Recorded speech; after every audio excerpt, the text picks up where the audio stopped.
Olúṣẹ́gun Kẹ́hìndé Adérẹ̀mí Kírẹ̀. Òjíṣẹ́ Ọlọ́run. Tí gbogbo èèyàn ń pè ní olóyè Karan. Sà, ẹ ti wà níbi iṣẹ́ yìí bí 50 ọdún sà. Ó dà bẹ́ẹ̀. So far so good. Tí ó bá ti ju bẹ́ẹ̀ lọ díẹ̀. Bó ṣe wá rí lè rí sà, kí lè sọ, àti wọnú internet báyìí, àti wọnú social media. Síbẹ̀ ń ṣiṣẹ́ ní tẹ́lẹ̀. Kí ni àmúyẹ, kí ni àbùkù? Bó ṣe rí lónìí ó lágbára o. Ó lágbára o. Àwọn kan ló dá sí ní èmi ní kò dá mọ́. Èyí ò dá mọ́. Àwọn kan ní ó dá sí. When there is so much ohun tí àwọn yóò bá pè ní ọ̀làjú, ìmọ̀ ń bà kan jẹ́ ni. It's like we are sinking. Yes, it's like we are sinking.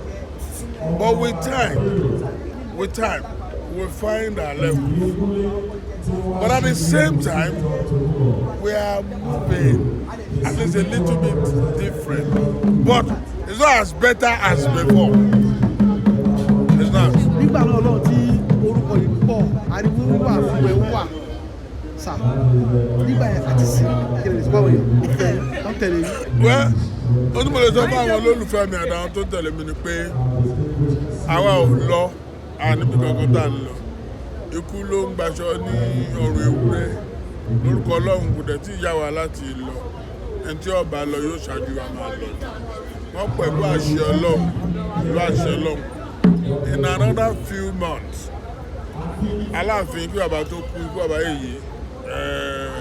Ọmọ kúsíkú ò gbọdọ̀ pa ọmọ àrùn táwọn ò gbọdọ̀ pé dé ọmọ àdábálẹ̀ ọmọ àdábòsí ó kú ọ̀sẹ̀ méjì tá a fẹ́ finalize ọ̀rọ̀ tá à ń sọ yìí pẹ̀lú wọn àti lọ́ọ̀yà wọn Afẹ́ Babalọ́lá lẹ́lẹ́mìdé ṣùgbọ́n ó bà náà ni kò bàjẹ́ torí gbogbo táwọn àgbàlagbà gbogbo èèyàn sọ ni pé ẹ má ju kíní ilẹ̀ ẹ má jẹ́ kó máa lọ báyìí ẹ jẹ́ ká ṣe nǹkan ìtàn ìṣẹ̀ǹbáyé wa ìtàn tó ní làákàyè wa lágbára Ọlọ́run láìpẹ́ láìjìnà bó tilẹ̀ jẹ́ pé Nàìjíríà òde òní wọn kì í fẹ́ sponsor ohun tó dáa wọn fẹ́ kówó lórí nǹkan tó dáa wọn fẹ́ nǹkan pápápápápápá táwọn lè sáré rówó láàrin ìjọba mẹ́ta sí ìjọba márùn-ún iṣẹ́ tó dẹ̀ dá níṣẹ́ wa kò rí bẹ́ẹ̀ rárá. Ìyàtọ̀ Karan àti òjíṣẹ́ Ọlọ́run Karan òjíṣẹ́ Ọlọ́run Adérẹ̀mí ẹ sọ fún wa.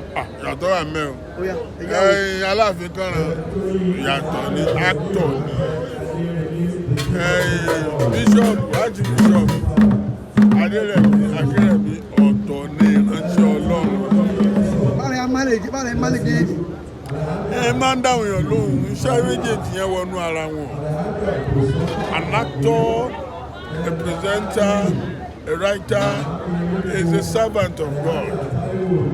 Ohun tó ń preach ni káwọn èèyàn kúrò nínú ẹ̀ṣẹ̀ kí wọ́n ṣe dáadáa tó bá ṣe báyìí èrè ẹ̀ ní tó bá ṣe báyìí èrè ẹ̀ ní tó bá ṣe kan báyìí tó bá já sírè báyìí kan báyìí tó bá já sírè.